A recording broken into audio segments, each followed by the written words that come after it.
You are Locked On Braves Postcast, part of Locked On Sports Atlanta, your team every day.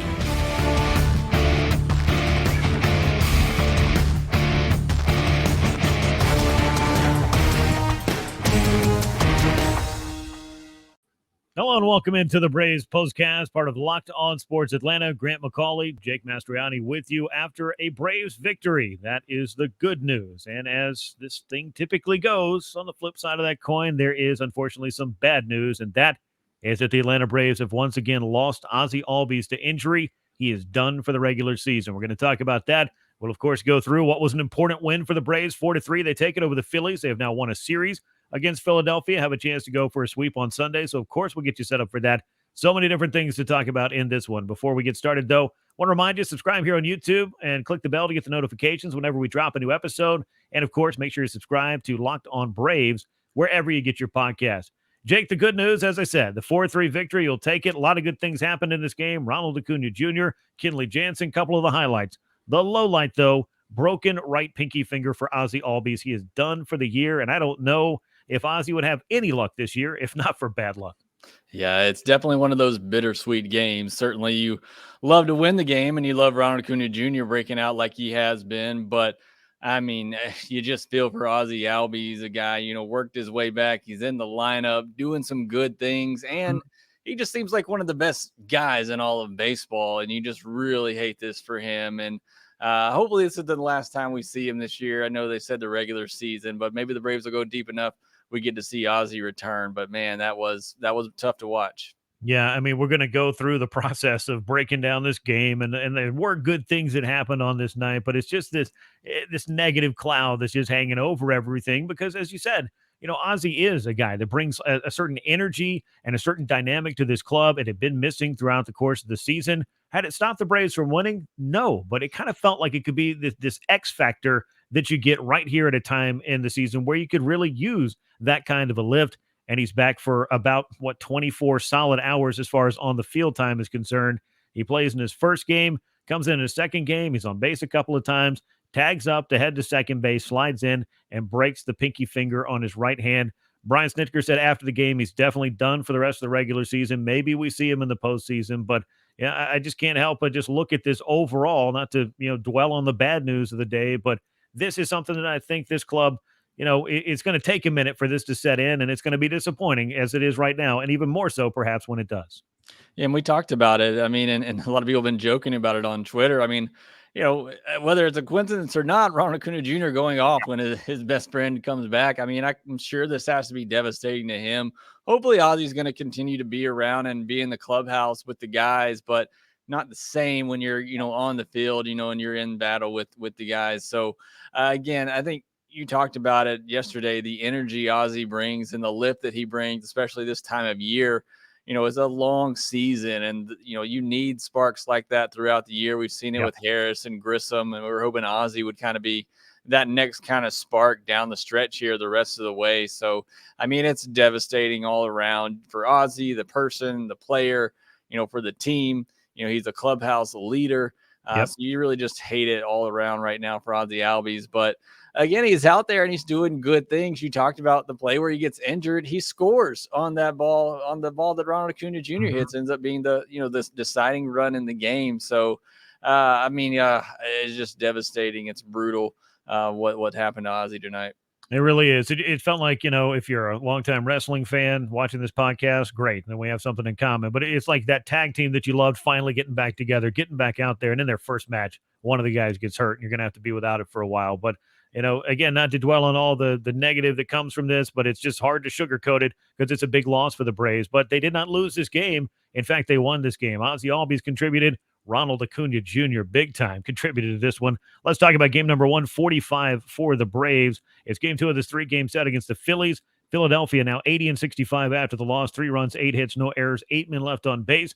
Braves now 90-55, 4 runs, 8 hits, 1 error. 6 men left aboard for the Braves. Dylan Lee picks up the win in relief. He helped Jake Odorizzi get out of some trouble in the middle frames and picks up that victory. Aaron Nola, it was rocky at times, but he was able to really settle in and keep the Phillies in this game. He will take a loss, though, drops to 9-12. Kenley Jansen, you talk about a dominant performance. maybe he had a little chip on his shoulder from the way things have been going lately. 1, 2, 3, they went in the ninth. He looked as good, I think, as he's looked at any time in a Braves uniform. Save number 34 for him. 3 hours, 18 minutes time of game, 42,542 on hand to see it. And they saw what I was calling on Twitter earlier tonight, Jake, the Ronald Acuña Jr. game, at least the latest Ronald Acuña Jr. game. 4 runs knocked in this game. You might look at that run column and say, wow, that came in handy because the Braves scored 4 times. Ronald with a 2-run homer to get him on the board, a 2-run double that helped pad that lead. Atlanta's bullpen was able to hold things well enough, bend but not break, if you will, before Jansen got things finished up. This was, I feel like, as far as Ronald Acuña Jr. is concerned, let's focus in on him for a minute. We wanted to see him get energized and go on that run. And I felt like I've been telling people since Ronald stepped back in the lineup, there's going to be a time where this guy's going to get hot and he's going to get some big hits and carry this team and do the stuff that we're all accustomed to seeing. I didn't know I'd be waiting until the middle of September to really get to see it the way that we're seeing it the last couple of days, but he couldn't have picked a better time. Yeah, like Snit said after the game, and we said yesterday, if you want to pick now to get hot and do so the rest of this month and through the postseason, go ahead. Yeah, right. Go for it. But the home runs, obviously, into the chop house are just amazing. The double, and that he's able to get under that pitch that was down in the zone, and to get under that, to get it over the third baseman. That's been a ground ball to the left side all year long, and that's kind of what we've been looking for, being able to get under those pitches, get some loft on them, and then what he did defensively. And I loved the post-game interview Jeff Rancourt had with him, and you can hear him listening to Frenchie's questions, obviously understand what he's saying, and Frenchie's asking about his defense, and you see Acuña's face lighting up and him starting to smile. He loves that part of the game. You can see it, and what a difference maker it was. I think Bryce Harper was out at second base. I wish they would have challenged that. It was close, but either way, just the cannon that he has.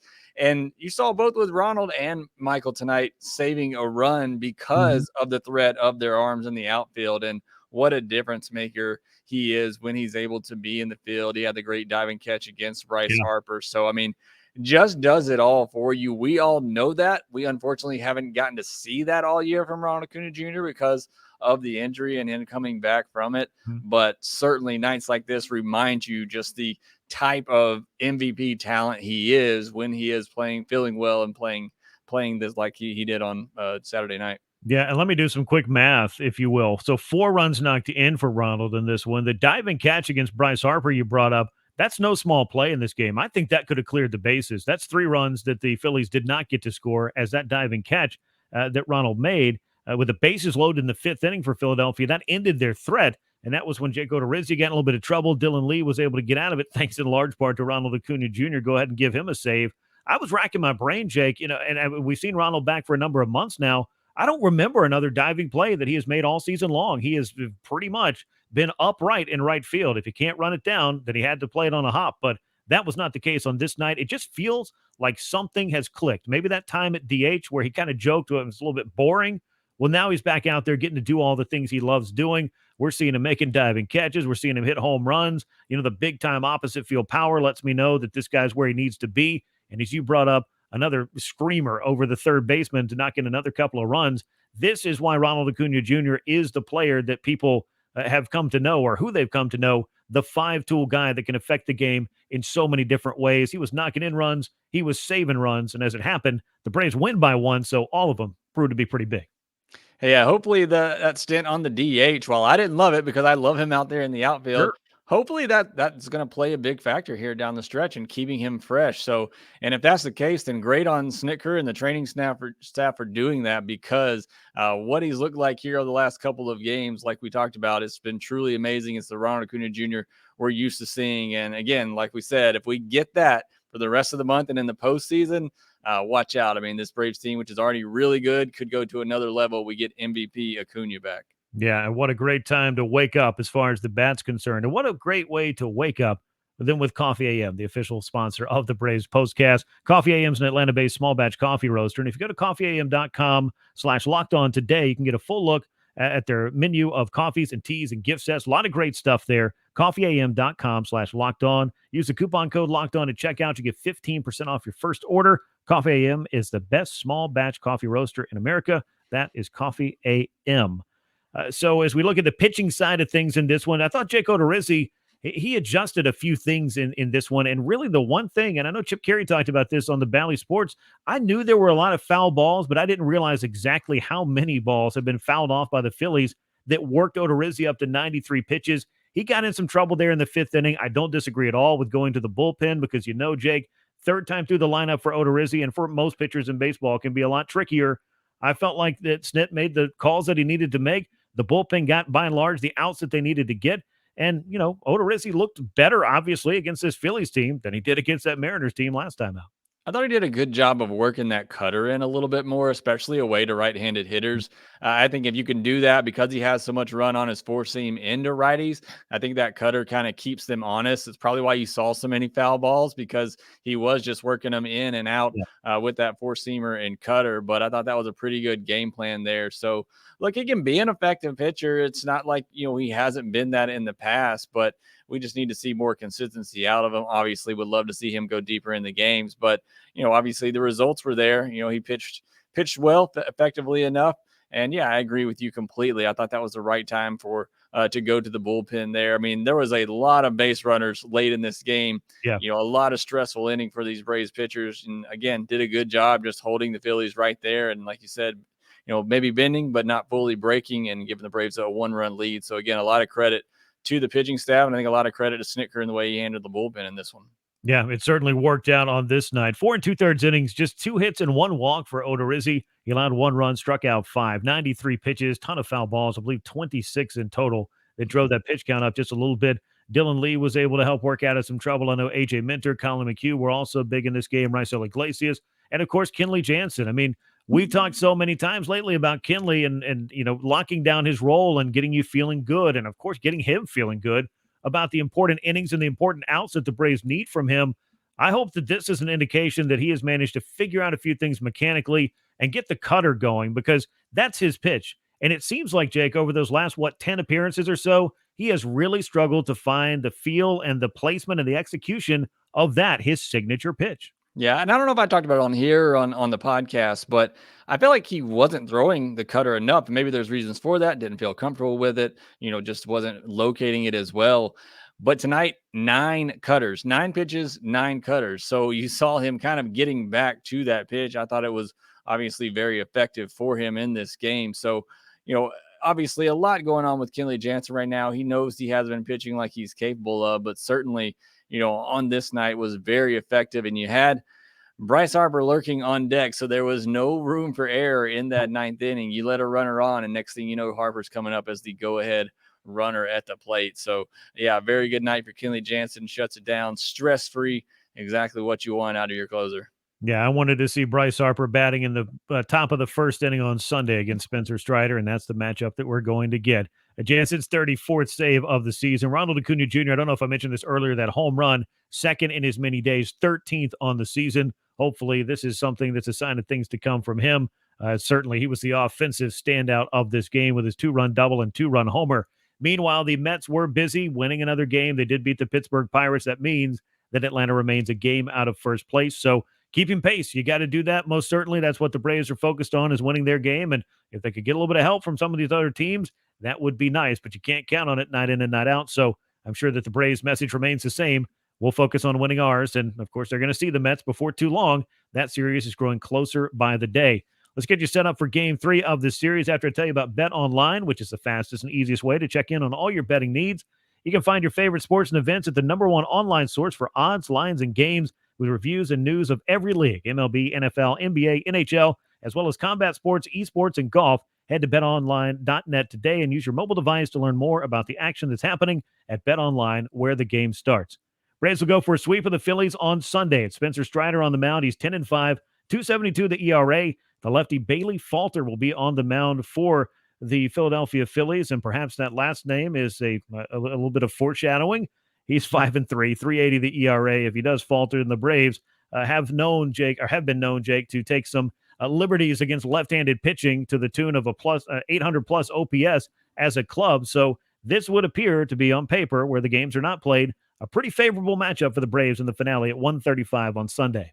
They've also been known to struggle in day games and series That's finales. So we'll see what balances out here. But one thing I know, Spencer Strider's on the mound, and I know he's been really good, especially at home, and ERA under 2. So looking forward to him going out there, having a good game from beginning to end. And hopefully the Braves offense, as you said, break out, get some big run, have some big innings, and get this series sweep. Because like you said, can't expect too much help from the Mets opponents right now. So you got to take care of your own business, and they'll look to do that on Sunday.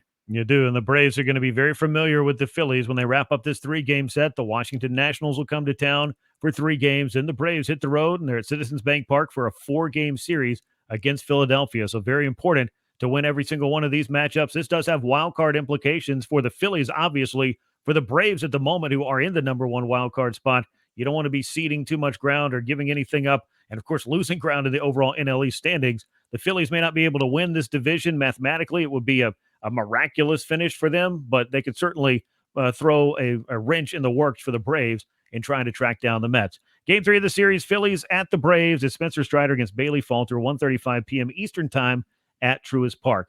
That'll bring us to the end of this edition of the Braves Postcast. As always, make sure you subscribe to Locked On Sports Atlanta here on YouTube and to Locked On Braves wherever you get your podcasts. Once again, a 4-3 victory for Atlanta against the Phillies on Saturday, but bittersweet as Ozzie Albies with a broken finger is now done for the regular season. Hopefully, we'll be able to see him at some point before the Braves are done playing baseball in 2022, but some bad news on Saturday night. He's Jake Mastroianni. I'm Grant McAuley. We look forward to talking to you again soon here on the Braves Postcast. And until then, so long, everyone.